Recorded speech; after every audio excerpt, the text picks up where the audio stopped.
part avec son argent, il part avec sa maison, il part avec sa voiture, il part avec ses boutiques, il part avec ses magasins, il part avec ses habits, il part avec ses chaussures, il part avec sa femme, il part avec ses enfants, il part avec quoi? Il part avec les seuls tissus blancs, c'est tout. À cause de ça, le plus riche, c'est celui qui a la foi. Et quelle qualité de foi?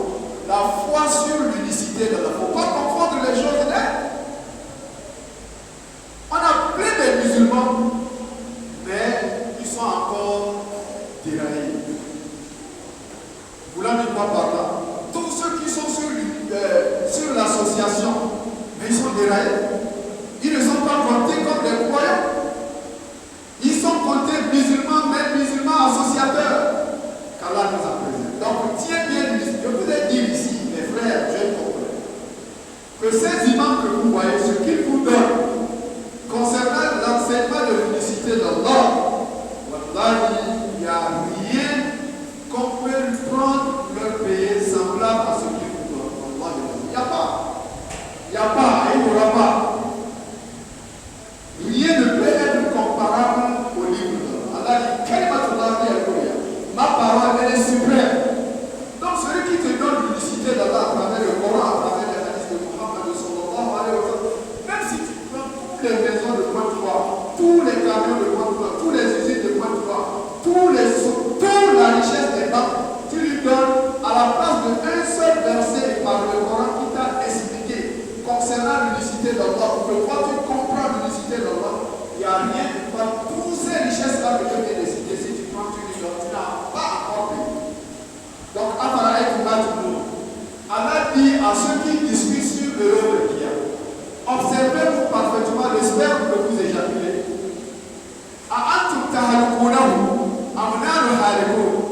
Est-ce que c'est vous qui créez ce sperme que vous éjaculez, ou bien c'est moi encore qui est le créateur? Les hommes, tout comme les femmes, éjaculent un liquide lourd.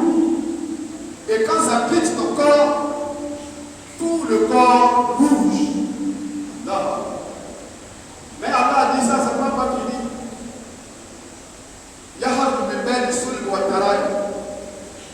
Quelque part, il a dit, c'est une eau giclée, mais pas une dame. C'est une eau giclée qui bouge. Puissant. C'est à travers cette eau que tu as sur. À travers cette eau, tu as la crâne. À travers cette eau, tu as les cheveux, tu as le bras, tu as les ongles, tu as les os dans le corps, tu as le sang. Mais pourtant, cette eau-là, si on la éjacule sur un sachet, on te dit, bon, retire les cheveux dedans, tu seras incapable, parce que ça n'existe pas. Retire les os dedans, ça n'existe pas. Retire l'oreille dedans, ça n'existe pas. Enlève un seul dent dedans, ça n'existe pas. Enlève une petite partie de l'ongle dans cette eau-là, il n'y a pas. C'est pour cela Allah attire l'attention des uns et des autres.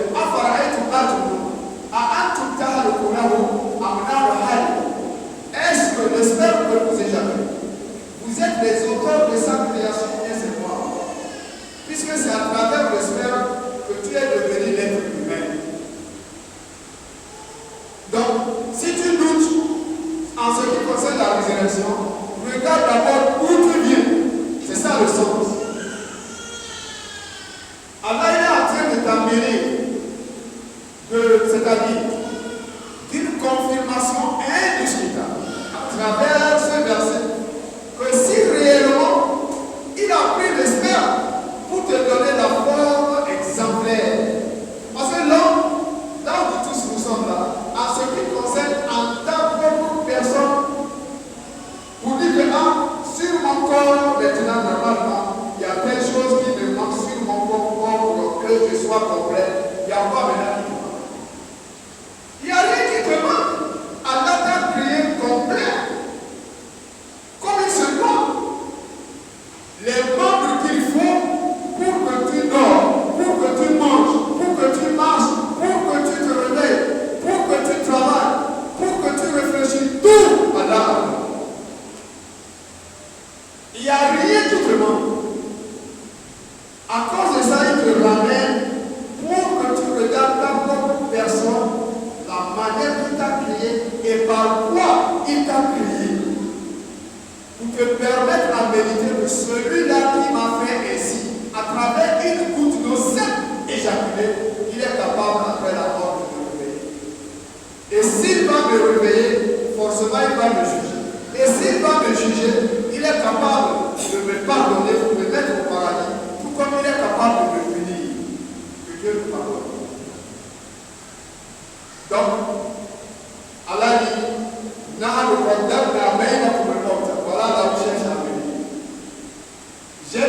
déterminé la mort entre vous. C'est-à-dire, j'ai assuré la mort entre vous. Tu as vu, quand tu marches à droite, tu vas. Regarde bien la vie. À gauche, à droite. Regarde les maisons que les gens ont. Regarde les châteaux. Regarde les voitures dans lesquelles d'autres sont. Regarde les magasins des autres. Regarde les maisons des autres. Regarde les amis des autres. Ah, tu crois que ceux qui sont dans la vie aisée, là, ils vont pouvoir, quand on parle de la mort, ils ne vont jamais pouvoir entendre parler de la mort. Pourquoi? Parce qu'ils ont une vie aisée ici. Croyant que c'est fini, c'est pas encore fini. C'est après la mort. Quand Allah va te donner le paradis, c'est là où tu vas dire, oh, donc quand je vivais même avant, tu as toutes les maisons que j'ai, toutes les voitures que j'ai, tous les luxes que j'ai, tous les magasins que j'ai, j'étais dans la souffrance. Non. Allah dit, wa ma hazil hayat dunya illa mata'ul qalil.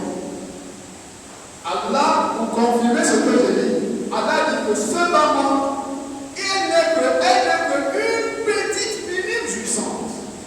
Tout le bonheur dans laquelle tu vis ici, c'est très minime, c'est très peu. C'est très insignifiant par rapport au bonheur du paradis. Imagine au paradis, comme d'autres savants nous disent, nous aurions la vie d'un âge de 33 ans. La vie de l'âge de Nabi Isa alayhi salatu wassalam. Bon, à 33 ans, mon frère, toi-même tu sais que tu es en forme. 33 ans, un jeune de 33 ans, il est en forme. Et le prophète de nous dit encore, dans ce même sens au paradis, chaque individu homme, il aura la force de 100 personnes. Chaque homme aura la force de 100 personnes. C'est pour te permettre de jouir avec les ouvriers qu'Allah va te donner. Parce qu'il n'y a pas la maladie là-bas. Il n'y a pas de soucis là-bas. Il n'y a pas la peur, la crainte là-bas. Allah dit, la khawfun alayhim wa la hum yahzanun. Inna awliya la khawfun alayhim wa la hum yahzanun. Les alliés réels d'Allah n'auront ni la peur, ni la tristesse, ou l'angoisse du jour de l'aujourd'hui. Allah nous place par dessus. Donc, mais ici-bas, dans tous les pays, ils ont peur. Pourquoi ils ont les garder devant eux? Voilà que vous savez. Pourquoi les milices? Ils ont les gardiens, non seulement ils ont les gardiens accompagnés des fusils, non seulement accompagnés des fusils, les gardiens là n'ont pas le droit de dormir, même 15 minutes, à cause de l'islam. Donc ça veut dire que ici-bas, quel qu'en soit le bonheur dans laquelle tu es, il y a quelque chose qui est. Mais au paradis, il n'y a pas la peur, il n'y a pas la tristesse. Même les riches, tous les grands riches, ils sont dans la peur. Il y a un riche que j'ai appris, tellement il a peur. Tellement il a peur. On a mis le boulon avec l'os, c'est-à-dire là où il est, là où il réside au bureau. Si lui-même n'enlève pas, si toi-même tu viens, tu ne peux pas ouvrir la porte. Et c'est fait de lui. Maintenant, si jamais, si toi tu ne ouvres pas la porte quand tu es à l'intérieur, si toi-même ne ouvres pas la porte, personne ne peut pas ouvrir. Donc, si jamais Allah te donne la porte, il va falloir que maintenant les frères vont venir casser la porte. Donc, c'est pour vous dire que le bon monde là, quelle qu'en soit la richesse, quel qu'en soit le pouvoir que tu as, quel qu'en soit ce que tu peux être, tout le monde vit dans la peur. Mais au paradis, là où vous allez, voilà, il n'y a pas la peur au paradis. Donc, ambitionnons la recherche du paradis, cherche le paradis. C'est pour cela que je vous disais tout à l'heure que les maisons des gens ici après tout, leurs voitures, leurs magasins, leurs châteaux, tout ce qu'ils peuvent en avoir, il ne faut pas que cela te trompe au sujet de là et là. Si toi tu as déjà la foi là et là, tu as la croyance, wallah, tu es riche. qu'Allah nous facilite. Donc là, le contact de la main est pour le compte. Nous avons assuré la mort entre vous. Comme je disais, les ministres meurent, les présidents meurent, le gouverneur meurt, le préfet meurt, le roi meurt, le riche meurt, l'imam meurt. Les meilleurs hommes sur la terre, fait qu'Allah a envoyé 313 messagers. Pourquoi il existe? Ils sont tous ramenés vers Allah. Mais si Allah n'a pas laissé les prophètes messagers sur la terre, qui maintenant va rester sur la terre? C'est pour cela que je te dis, continue dans ta vie.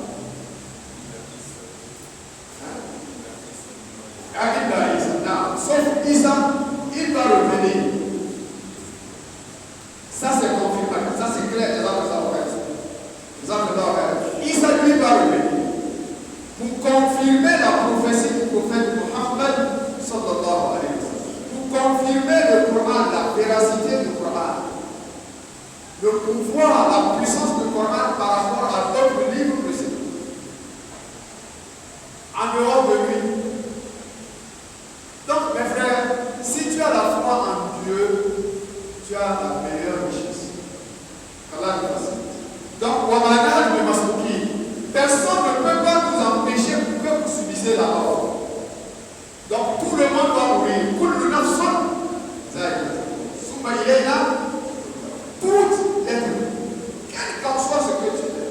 Mais si déjà Allah a confirmé tout le monde va mourir, pourquoi maintenant les cléments de ce bas monde va te tromper au sujet de la ilaha illallah? D'autant plus même, celui qui a créé ce bas monde, il te dit que ya ayyuha allazina amanu la tulhikum amwalukum wala auladukum an zikrillah.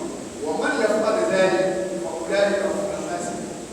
L'argent là aujourd'hui, sur laquelle même d'abord, même si tu as l'argent, si tu ne fais même pas attention, comme tu dis, tout le monde vit dans la peur. À travers ton argent, là, on va vivre. Si l'argent est beau, les bandits, les voleurs, ils savent déjà que toi, tu as des millions partout. Tu as des millions dans tes voitures. Tu as des millions dans les voitures. Tu as des millions dans tes maisons. Tu as des millions dans les banques. Et ils te viennent passer par là. Toi-même, tu vis automatiquement dans la peur. Où est la tranquillité? Où est le coup de lumière dans ce cas?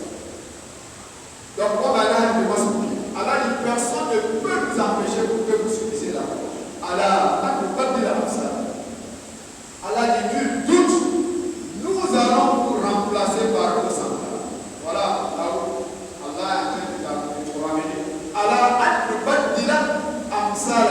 Toi qui doutes, moi tel, moi tel, si je meurs, c'est fini. Comme les autres disent, la terre soit déjà soumise, c'est faux. C'est pas encore fini. La terre, c'est la créature de l'homme. Elle est condamnée au pays sur lequel Allah veut être, la terre. Donc, après cette vie sur la terre, les croyants seront heureux après la mort. Et les mécréants seront malheureux. Qu'Allah nous en préserve. Il a dit, Qad aflaha man zakaha wa qad khaba man dassaha. Bienheureux sont certes ceux qui ont purifié leur âme en acceptant la ilaha illallah. Muhammad Rasulullah sallallahu alayhi wa sallam. A perdu certes ceux qui la corrompent, celui qui refuse, qui reste dans l'incrédulité. Après la mort, c'est le malheur. Allah nous parle de la salat. Wa yushiakum fima la ta'lamun. Allah dit nul doute, nous allons vous encore une fois de plus. Personne ne pourra jamais nous empêcher. Faire ressusciter dans un état que vous ne savez pas. Donc ça veut dire, regarde la notion. Quand tu regardes les gens qui sont là, parmi tout comme les femmes, chacun a son visage différemment par rapport à l'autre. Chacun a son épaisseur différemment par rapport à l'autre. Chacun a sa taille différemment par rapport à l'autre. Donc, Allah confirme que je vais vous ressusciter dans un état que vous ne pouvez jamais vivre. C'est-à-dire, à la manière que tu étais ici, c'est de cette même manière que Dieu va te réveiller. Là, c'est pour cela les savants disent, même les hommes que tu avais coupés, j'ai dit, tu coupes, tu jettes, tu coupes, tu jettes. Alors, 100 ans, tu as 30, l'autre a 20, l'autre a 40, l'autre a 15 ans.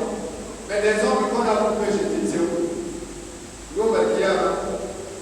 Allah va ramener tous les ongles là sur ton doigt d'abord avant de toucher. La preuve. Allah dit, voilà moi, Allah nul doute, même les extrémités des doigts, tout ce qui est sur le doigt là, Allah dit, je vais ramener comme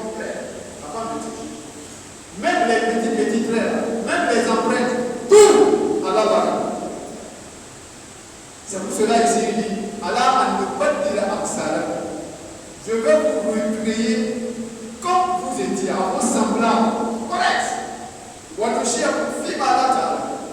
Et nous allons vous faire renaître, ressusciter dans un état que vous n'avez pas dit. Si tu t'appelais Ishaq, Yacoub, Moussa, Ibrahim, Haroun, etc., tu vas connaître que c'est moi tel. Je vivais à tel endroit, dans quoi tu vois, aujourd'hui me voilà face à face de moi. Tu vas connaître. Il n'y a pas la discussion. Allah dit toujours, وَلَقَدْ عَلِمْتُمْ نَشْأَةَ الْأُولَى. Non. Voilà, vous avez reconnu la première création. C'est-à-dire, vous avez reconnu qu'il vous a créé par le sperme. Parce qu'il a commencé par le sperme, c'est comme ça. Observez le sperme que vous échappez. Est-ce que c'est vous qui le crée ou bien c'est moi? Bon, maintenant, à la fin du verset, il dit vous avez connu la première création. C'est-à-dire, vous avez connu que nul doute ta base, le nez que tu as, les deux lèvres, les dents, la langue, les yeux, les oreilles, la pommade, les cheveux, les os dans ton corps, tout ça là a été construit à base du sperme. C'est ça qui te dit ici. Vous avez reconnu la première création. Parce que là où nous sommes, à travers ce verset que nous venons ici, savoir pour les musulmans ou les non-musulmans, tout le monde, quand il explique ce verset, il sera d'accord que c'est à travers l'espère qu'aujourd'hui il est là. Vous pouvez apprendre tout là-dessus. C'est ça qu'Allah dit ici. Vous avez reconnu la première création. Alors là, si vous avez reconnu que oui, c'est par l'espère que je vous ai créé, pourquoi vous ne méditez pas? Pourquoi les gens ne réfléchissent pas? Jusqu'à ce que quelqu'un discute sur là, il a raconté d'abord. Parce que ces versets-là, je vous disais tout à l'heure, que les gens d'abord ont discuté, et ceux de nos jours aussi discutent. À l'instant au Mali, il y a un groupe de sept qui est sorti encore, qui insulte même à monde. Suivez bien ce qui se passe dans le monde. À l'instant même, le prophète, il y a des gens qui ont insulté à partout même, mais là le prophète, il a mis une place auprès dans leur cœur. Jusqu'à le Coran, ils ont jeté à terre, ils ont piétiné. Ça, je vous parle aux Maliens. Et ils ont rejeté catégoriquement l'islam, que ce n'est même pas une religion. Dieu même n'existe pas. Ça, c'est l'être humain qu'Allah a créé par une goutte d'espère. Une goutte d'espère qui n'avait rien à elle de ton corps, ni la bouche, ni l'oreille, ni les narines, ni l'œil, ni les cheveux, ni les os, ni le sang, ni les os. Il n'y avait pas dedans. Mais Allah t'a construit dans le ventre de ta mère. Pendant 9 ans. Mais après, maintenant, quand la personne est sortie de devenir robuste, grand, il dit qu'Allah, c'est Allah qui est son ennemi. Si quelqu'un dit qu'Allah est son ennemi, maintenant, comment vas-tu prendre toi-même dans le quartier? Lui, il dit Allah n'existe pas. Il insulte Allah. Que Dieu nous en préserve. Donc, pour la toute la chasse à vous, alors là, vous avez reconnu la première création. C'est-à-dire, je vous ai créé par l'esprit, vous avez reconnu ça à l'esprit. Alors là, pourquoi les gens réfléchissent?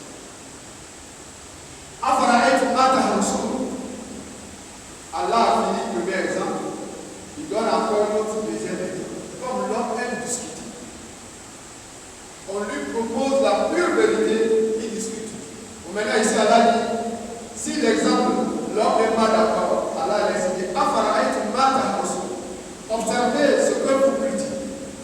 Le champ du maïs, le champ du riz, le champ du manioc. Toi, tu prends la tige du bâton de manioc, plonge au sol, tu reviens, tu dors. Voilà, il regarde ce que tu as. Regarde comment tu as cultivé le champ. Regarde comment tu as pris le bâton de manioc, tu as plongé au sol. Allah dit dans ce cas,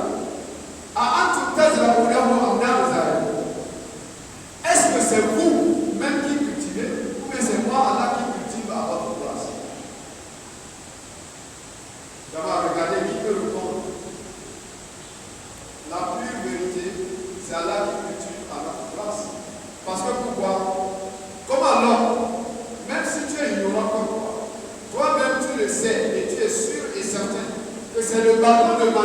que tu as plongé au sol. Toi-même, tu es sûr que c'est le bâton de malheur que tu as plongé, tu as mis au sol. Et bien là, tu viens, tu dors. Après 8 mois, 6 mois, 7 mois, 9 mois, tu prépares, tu tires même avec toute force. Tu trouves plein de tubercules. Mais là, qui les a formés? Qui a formé ces tubercules? C'est Allah. Voilà pourquoi il nous demande. Regardez les gens que vous cultivez. Est-ce que vous qui cultive ou bien c'est moi? Ce que tu as cultivé, Allah dit si j'allais remplir ça en débris. Les débris veut dire des choses inutiles qu'on va aller jeter à la poubelle. Si il allait vouloir, il allait remplir ton champ ainsi. Les gens allaient rester longtemps étonnés. Ils allaient dire cette année-là, nous sommes endettés.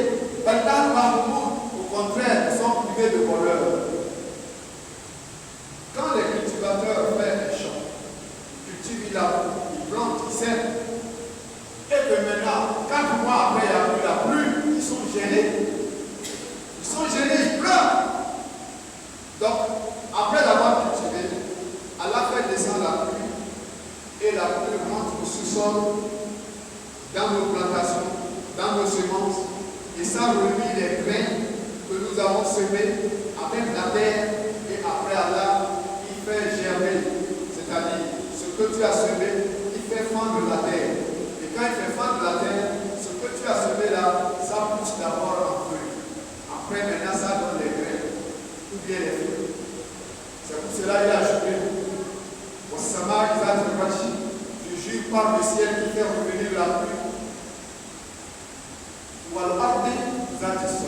Je jure par la terre qui se fond. Mais quelle qualité de fondement? Je jure par la terre qui se fond à la germination de ce que vous semez ou à la germination de vous plantez. Si ce n'est pas Allah qui la fond, cette terre, ce que tu as semé, si c'est toi-même après l'avoir semé, 2 semaines après, c'est toi-même qui vas repartir pour aller prendre de la terre, pour faire pousser ce que tu as semé, ça ne pourrait jamais réussir. Ça ne pourrait jamais réussir. Mais c'est Allah qui connaît la manière qu'ils font la terre pour germination des grains ou des plantes que nous avons plantées sur nous. Donc voilà pourquoi il jure par le ciel pour faire revenir la pluie et la terre qui se fond à la germination de ce que nous plantons. Est-ce que ce Dieu-là, il mérite encore de lui insulter? Est-ce que ce Dieu mérite encore de discuter sur sa grandeur, de discuter sur le Yom Kiyam avec lui? Ce Dieu qui nous fait ce travail excellent. Ce que nous plantons, ce que nous semons. Si ce n'est pas Allah, qui peut nous faire pousser? Personne. Allah Ta'ala, il a encore fini le deuxième exemple. Il donne encore une autre exemple. Observez l'eau que vous buvez. Allah nous parle maintenant de l'eau. Tout le monde connaît l'importance de l'eau. Même les Occidentaux, ils ont dit l'eau est la source de la vie. Donc Allah, comme l'homme discute sur l'unicité d'Allah, sur la résurrection, sur le paradis et l'enfer, sur le jugement, le programme de l'attente, l'homme discute, il ne croit pas, il doute. Parce qu'il a la santé, parce qu'il a l'argent, parce qu'il est jeune. Beaucoup de jeunes ne veulent même pas entendre parler. Beaucoup. Tellement il aime le rasta, tellement il aime le football, tellement il aime les films, tellement il aime la fabrication, tellement il aime les boîtes, tellement il aime le mensonge, tellement il a percé l'oreille, tellement il marche en bandano. Lui se dit qu'il est meilleur. Oh, tu es meilleur. Il faut s'envoler au ciel, on va marche au ciel, s'envole, tu t'envoles comme l'oiseau. Les oiseaux s'envolent et ils descendent. Pour toi aussi, il faut s'envoler. Quand tu es interne, on va voir. Y a-t-il quelqu'un qui peut s'envoler au ciel comme un oiseau? Il n'y a pas. Mais pourquoi maintenant tu marches avec l'orgueil? Wallah, Allah nous a interdit. Marcher sur sa terre avec l'orgueil. Tu ne veux pas entendre parler d'Allah. Parce que toi, tu fais la vie, tu fais l'ambiance. Tu es londonien, tu es français, tu es parisien, tu es américain. Il y a les gens qui disent moi je suis américain. Il y a l'autre qui dit qu'on est les parisiens. Il y a l'autre qui dit qu'on est les londoniens. Quel complice?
C'est être maboule.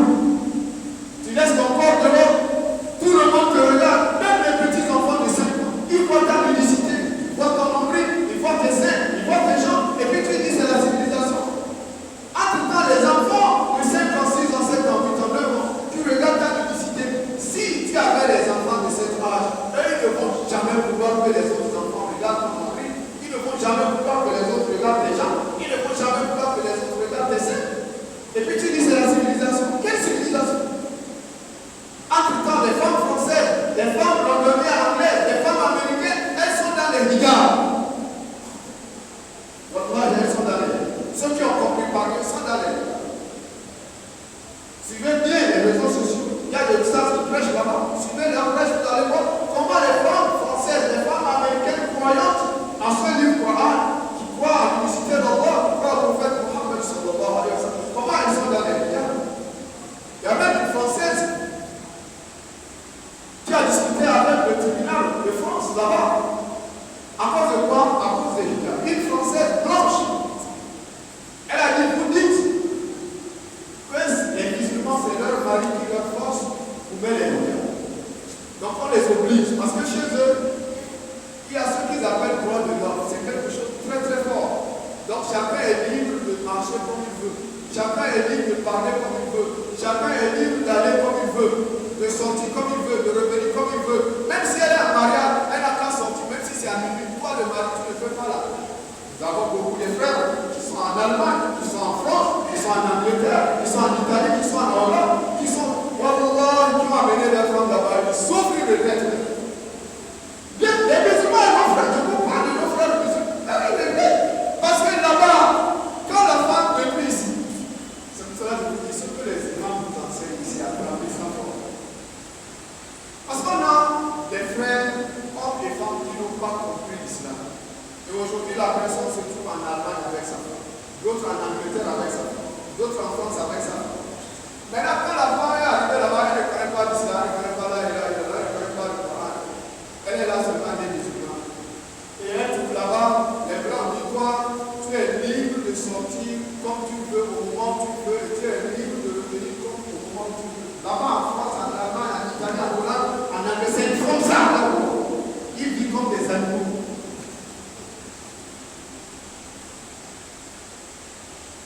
Et maintenant, nos femmes qui ne connaissent rien du Coran, elles ont trouvé la liberté. Elles sortent là-bas avec les jeans. Nos femmes ouest-africaines, elles sortent là-bas avec les jeans. La femme qui sort avec les jeans, c'est cette femme-là que tu vas la dire de même. La femme qui va porter jeans. C'est cette femme-là que tu vas la dire, il est déjà 22h30, tu parles. Et si jamais tu l'as dit ça, tu vas t'attendre contre quoi? Alors, c'est qui? C'est Matel. Elle appelle qui? La police.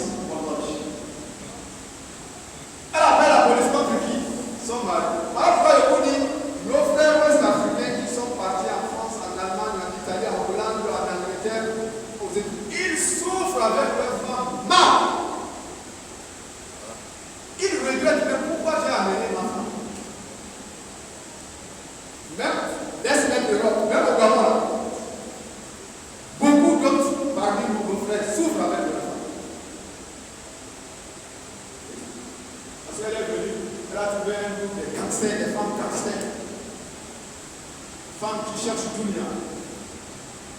Et entre-temps, elles sont mariées, mais elle veut construire. Elle veut aller à Dubaï. À tout moment, elle veut aller à Londres, elle veut aller en France. Elles ont leur groupe. Même ici, après, tu vois, on trouve cette qualité des femmes. Et maintenant, chaque femme que son mari va la bénéficier, elle est belle. Elle peut être avec eux, ça peut marcher. Parce qu'elles ont les dealers. Quand tu vas rentrer dans ce groupe, eux-mêmes, ils vont te tirer. Quand ils vont voir que celle-là, oui, yes, we can, comme disent les Anglais. Quand ils voient que non, elle est belle, si elle s'habille, les hommes vont la regarder, etc., attirante, etc., ils vont faire tout pour la tirer dans leur groupe. Sauf si Allah l'a sauvé. Il l'a pas fait.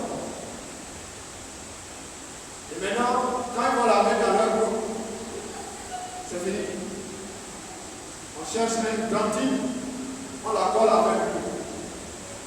Et chaque fois, il y a l'argent qui verse vers eux, et ils retirent leur part, et une partie font la leur.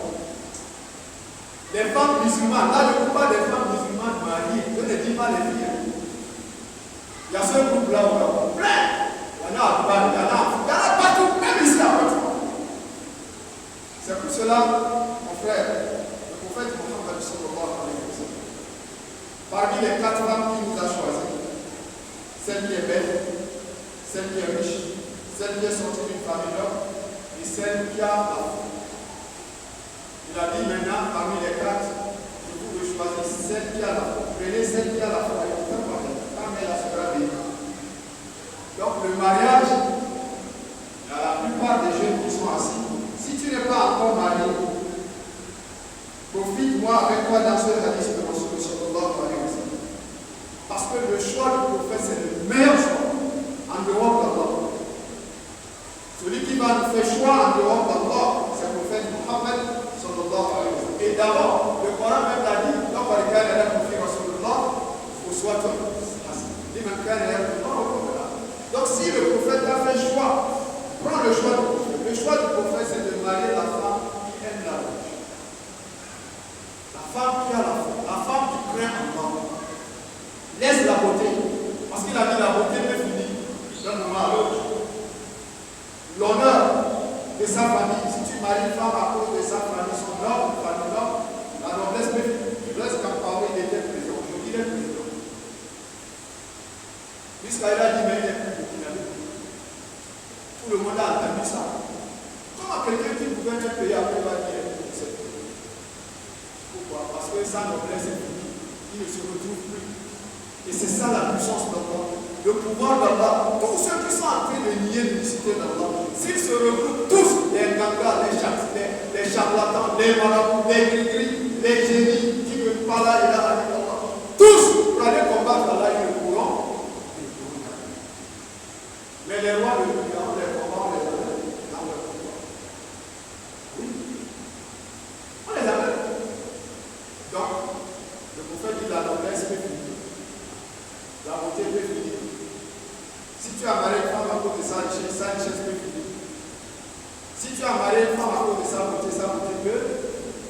Mais sa foi va vous conduire. Sa foi ne finira jamais jusqu'au temps. Donc, prends la femme qui est sur la religion, la femme qui aime la mosquée. Vous voyez les femmes qui viennent chaque fois, on ne les force pas. Ou bien c'est toi qui les forces. Si une maman déjà, elle a respecté la mosquée, 5 fois par jour, elle jeûne lundi, jeudi, où les autres ont pris ça c'est le moment, etc. Et elle jeûne, elle a compris la sunna. Quand elle sort, elle est voilée. Et avant de sortir, elle demande une autorisation à son mari. Si le mari n'est pas d'accord, elle n'est pas. Quel qu'en soit l'amour de l'endroit qu'elle va. Une femme qui vit ainsi, elle va instruire sa fille sur le même jour. Cette qualité de fille, si tu cherches le mariage, va demander sa main. Tu seras libre, tu seras à l'aise, tu seras heureux, tu seras satisfait. Mais toi-même, tu vois une fille, elle porte les jeans. Une fille, nombril, elle porte les sexy, nombril, dehors, les seins dehors. Toi-même, tu vois au quartier. Son père ne peut pas parler, sa mère ne peut pas parler, son oncle ne peut pas parler, sa tante ne peut pas parler. Combien de filles musulmanes nées en islam qui sont ici comme ça après tout? Toi, tu pars, tu prends un mariage, tu es mort dans la marmite. Je te répète, tu es mort dans la marmite. Tu sais, la marmite, quand elle est au feu, là, si on n'a pas mis l'eau dedans, 1 heure du temps après, est-ce que tu peux mettre la main dedans? Bon, maintenant, c'est tout ton corps qui était déjà dedans. Si tu prends une femme qui ne connaît pas la ilaha illallah, qui ne connaît pas le Coran, pendant que les autres jeunes filles viennent apprendre le Coran, les hadiths, les tawhid, le moudir, etc., les hadiths, etc., elle marche avec les sexy. Chaque samedi soir, elle est dans le bois de nuit. C'est cette femme, dans cette fille-là que toi, tu vas aller ramasser. Je te dis encore une fois de plus, tu es mort dans la vie. Allah nous en préserve. On va encore là.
que notre bien-aimé, le prophète Mohammed, sallallahu alayhi wa sallam, nous l'a choisi. Donc ne commets pas d'erreur, ne suis pas la beauté, ne suis pas l'argent, ne suis pas la noblesse de sa famille, mais suis sa religion, sa foi. Tu seras heureux, tu seras satisfait. Allah le facilite. Non, on revient ici. Allah dit, par rapport à l'eau, observez l'eau que vous buvez. Toujours pour ceux qui discutent sur la résurrection, le jour du jugement, la rétribution, que eux ils ne seront jamais jugés, ils ne seront jamais réveillés. Allah dit, regardez l'eau que vous buvez. Est-ce que c'est vous-même qui faites descendre cette eau du village? C'est moi, Allah, qui vous fait descendre l'eau. L'homme des chars de Allah vous guide. Allah dit l'eau que nous buvons, qui descend du ciel, ou bien l'eau des rivières là, s'il allait couler, il allait rendre ça à plus haut salé. Mais il a fait pour nous une eau potable, une eau douce. Mais pourquoi les gens ne sont pas reconnaissants? Allah Azza wa Jalla, il me prend encore un autre exemple. Comme l'homme, il est têtu, comme Allah lui-même a dit, il a dit ça, il a dit l'homme, envers son Seigneur, il a le cœur dur, il a la tête dure, il est têtu. Sinon, un seul exemple nous suffit. Allah n'a pas besoin de donner des exemples sur des exemples. Un seul exemple nous suffit. Mais l'homme est beaucoup têtu. Subhanallah. Qu'Allah nous dise. Observez le feu que vous utilisez. Est-ce que c'est vous-même qui ont créé les arbres de ce feu? Ou bien c'est moi, Allah, qui vous a créé les arbres? Allah dit le feu de ce bas-monde, nous l'avons fait pour vous un rappel concernant l'enfer de Jahannam. Et il est utile pour ceux qui en ont besoin. Mais qui n'a pas besoin de feu? Avant de manger, avant de toute la nourriture, la majorité de la nourriture que nous mangeons, ça passe par le feu par laquelle on prépare. Donc, le feu de ce bas-monde, elle est utile pour ceux qui en ont besoin. Glorifie le nom de ton Seigneur, Azim, Subhanallah, Alhamdulillah, wa la ilaha illallah, Allahu Akbar, Allahu Akbar, wa la ilaha illallah. À chaque fois quand tu as l'occasion, il faut s'asseoir, savoir dans ta maison, dans ton salon, dans ton lieu de travail, surtout dans les mosquées, si tu as le temps. Au lieu d'aller bavarder les fils, les ballons, etc., soit dans la mosquée, tu lis le Coran, tu fais les askars, tu glorifies Allah. Si tu es un homme, c'est une recommandation de la part. Tu vas voir les gens, ils sont assis dehors, ils parlent de Real Madrid, ils parlent de Manchester, ils parlent de Paris Saint-Germain. Jusqu'à ils vont parler des joueurs là, un à un, jusqu'à ce que même la nourriture que chaque joueur mange, eux ils connaissent à travers les études qu'ils font dans le jeu. La nourriture qu'ils mangent, le moment où il dort, la qualité de voiture qu'il aime, le moment où il se réveille du sommeil, la qualité de nourriture qu'il aime, la qualité des fruits qu'il aime, le moment où il va au stade, le moment où il sort. Tous ces gens d'histoire-là, beaucoup de nos frères connaissent. Mais demande-lui de te parler de ça dans la proportion. Talha ibn Abdullah, Zubayr ibn Awwam, Saïd ibn Zayd, Abdurrahman ibn Awf, Abu Ubayda ibn Jarrah, y compris les Sayyidina Abu Bakr, Umar, Abba, Ousmane ibn Affan, Ali ibn Abi Talib, qui n'a qu'à te parler de leur histoire de connaître. Mais il te parle de Zidane, au moment où même, tout de suite la défense du football. Si tu lui demandes Zidane a laissé les crampons en quelle année et en quelle date, il connaît. Mais c'est que Abakar est mort en quelle jour, il s'en fout. Jama, revenons avant qu'il ne soit chez nos femmes, demande-là les films indiens, qualité des femmes qui ont fait les films indiens. Elles connaissent bien parfaitement. Je dis là de t'expliquer la fatigue. Elles sont pleines. Les films indiens, c'est dans leur tête. On a partagé. Nos femmes, quand les hommes partent dans leur boutique le matin, au marché, le grand marché, ils sont dans le grand marché, ils sont dans les boutiques par-ci par-là. Les femmes femmes aiment suivre les films à partir de 10h, 11h. Quand ils ont fini la préparation de nuit, c'est les films. Les chaînes canal, qualité. Chacun a appelé écran, télévision, écran. Il a déposé une femme avec les télécommandes. Elle est là, on fait elle chante. Ne dis pas qu'elle chante pour suivre l'islam, mais elle suit seulement les chaînes de films. Les films de Bollywood, les films indiens, les Nollywood, les Bollywood, toutes les qualités des chaînes confondues, les films, les femmes, elles connaissent, elles sont là à chaîne de confondues. Elles connaissent les chaînes des films. Donc toute la journée, les femmes sont à la suivi des films. Maintenant, 20h, 21h, quand les hommes vont revenir, ils vont nous voir, maintenant la télévision, là, la journée c'était pour vous, maintenant la nuit c'est pour vous. Il faut même Jesse, Real Madrid, va jouer tout à l'heure avec le Paris Saint-Germain. On change les films. Il y a même certaines femmes avec leur mari, c'est l'avocat. Parce qu'elles sont en train de suivre un film qui n'ont pas terminé dans la journée. Maintenant les hommes disent non, Paris Saint-Germain va jouer contre Barcelone. C'est un match nul, c'est un match où ils ont les quarts de finale, qui n'ont pas de demi-finale. Donc tout ça là, quand ils vont chercher à lever les films, les femmes là aussi, elles aussi, leur football, c'est les films. Donc là-bas, aujourd'hui, ce qui a remis les fitnas, vous savez ce qui a remis les fitnas à partir de 21 quand les hommes reviennent du travail. C'est les portables. C'est les portables là qui a remis les fitnas. Et puis encore, dans quel sens? Dans encore un autre sens mauvais. Parce que souvent les femmes, si même la télévision n'existe pas, elles connaissent dans les WhatsApp, YouTube, Google, elles connaissent des choses qu'elles veulent dedans, il y en a. Toute qualité de film confondue, il y en a. Il y en a même des hommes avec les femmes. L'homme est là-bas, il suit pornographique, la femme aussi est là-bas, il suit pornographique. Dans le même sens. Il y en a plein. Les Yahoud, ils sont en train de nous enlever doucement. Ils sont en train de nous retirer le Coran, ils nous retirent des hadiths, ils nous retirent des Corans, ils nous retirent de la voix de l'âme. Allah a dit, Ya ayyuhallazina amanu, in tuti'u fariqan minal lazina utul kitab, yaruddukum ba'da imanikum. Là, il dit ça dans le Coran. Il dit, vous que j'ai, Ya ayyuhallazina amanu, vous qui ont la foi, faites attention. In tuti'u fariqan minal lazina utul kitab. Si vous ne suivez pas à pas un groupe des gens à qui nous avons donné les livres, vous voyez, Allah même les a appelés à l'État. Les Yahoud là, ils ne sont pas des ignorants. C'est des gens qui connaissent les livres de Dieu. Mais ils ont mépris en ces livres à cause de leur perversité, à cause de l'amour de Dieu. Donc ils savent réellement que Dieu existe.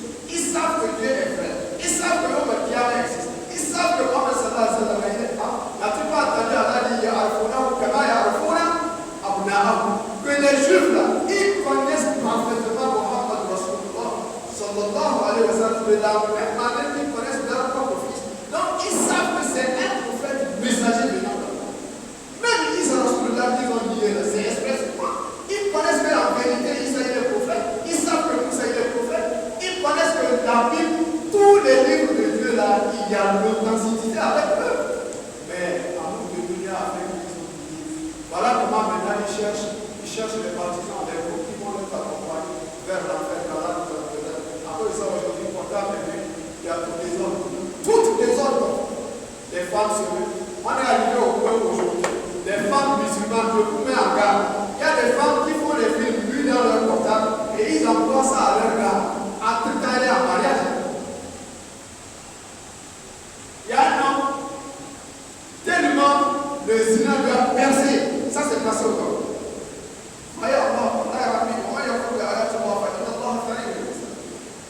Tellement la fornication lui a percé. Il a fait les zina avec une femme et il filme encore. Et parallèle encore, il touche. Ça part dans tous les groupes dans lesquels il est. Donc le matin, quand il marche, il dit vous avez dit salam alaykoum. Donc ça, tu me dis salam. Mais hier, qu'est-ce qui s'est passé avec toi comme ça? Le premier homme qui lui a réveillé, il dit quoi? Il y a quoi? Il ne connaissait pas. Il dit mais comment? Dans ton portable, t'as vu, voilà, tu es avec une femme. Il dit il refait que le client en plus. Il parle devant, salam alaykoum, l'autre le voit, mais toi aussi, c'est comment? Il parle là-bas, c'est comment? C'est ça. Mon frère, la fornication, c'est quelque chose de terrible. Tu es jeune, évite. Et vite. Si tu ne peux pas sauter, fais vite, tu te meurs. Si tu ne peux, tu n'as pas les moyens de se marier, fais les carrés, les 10 jours. Les 13, 14, 15, c'est ce que le prophète nous a enseigné. Mais tu dis que non, je viens de me convertir, je suis encore écoutant. Une fois que tu as déjà dit là, ilaha, illallah, Muhammad Rasulullah sallallahu alayhi wa sallam, tu es déjà pénétré dans les rêves. Et tu ne sais pas quel jour Allah va te rappeler vers lui. Tu ne sais pas. Donc, crains Allah, tu laisses la fornication. Beaucoup de jeunes, alhamdulillah, ils prient dans les mosquées, mais ils forniquent, ils font la fornication. Ils se disent que je fais d'abord ma vie, quand je serai vieux comme les imams, je vais laisser. Mais tu as pris l'engagement avec Allah que tu vas arriver à l'âge de vieillesse. Tu as pris l'engagement avec Allah. Là, tu as dit,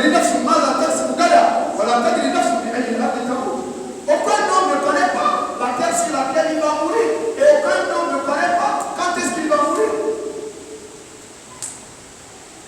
Inch'Allah.